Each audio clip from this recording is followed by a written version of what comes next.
ಆತ್ಮೀಯ ಪ್ರೇಕ್ಷಕರೇ, ಸಿನಿಮಾ ಕೇವಲ ಮನೋರಂಜನೆ ಆಗಿದ್ದಿದ್ರೆ ಅದು ಉದ್ಯಮವಾಗಿ ಅಷ್ಟೇ ಉಳಿತಾ ಇತ್ತು. ಆದರೆ ಉದ್ಯಮಕ್ಕಿಂತ ಬಹಳ ಮುಖ್ಯವಾಗಿ ಮನೋವಿಕಾಸವನ್ನು ಕೂಡ ಮಾಡಬೇಕಾಗತ್ತೆ.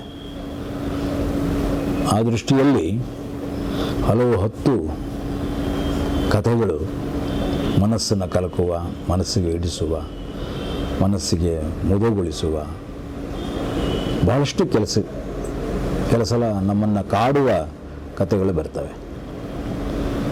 ಆ ರೀತಿ ಕರೋನಾ ಕಾಲದ ಆ ಕಾಲಘಟ್ಟದಲ್ಲಾದಂತಹ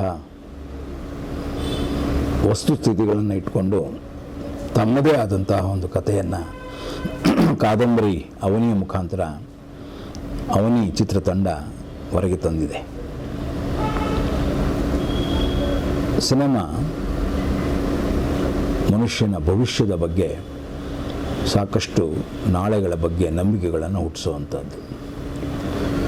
ಅಂತಹ ನಂಬಿಕೆಗಳನ್ನು ಹುಟ್ಟಿಸುವಂತಹ ಕೆಲಸ ಈ ಸಿನಿಮಾ ಮತ್ತು ಈ ಸಿನಿಮಾದ ತಂಡ ಮಾಡಲಿಕ್ಕೆ ಹೊರಟಿದೆ. ಅವರಿಗೆ ಶುಭವಾಗಲಿ. ನೀವು ಕೂಡ ಶುಭ ಹಾರೈಸಿ ಅಂತ ಕೇಳ್ಕೊತೆ. ನಮಸ್ಕಾರ.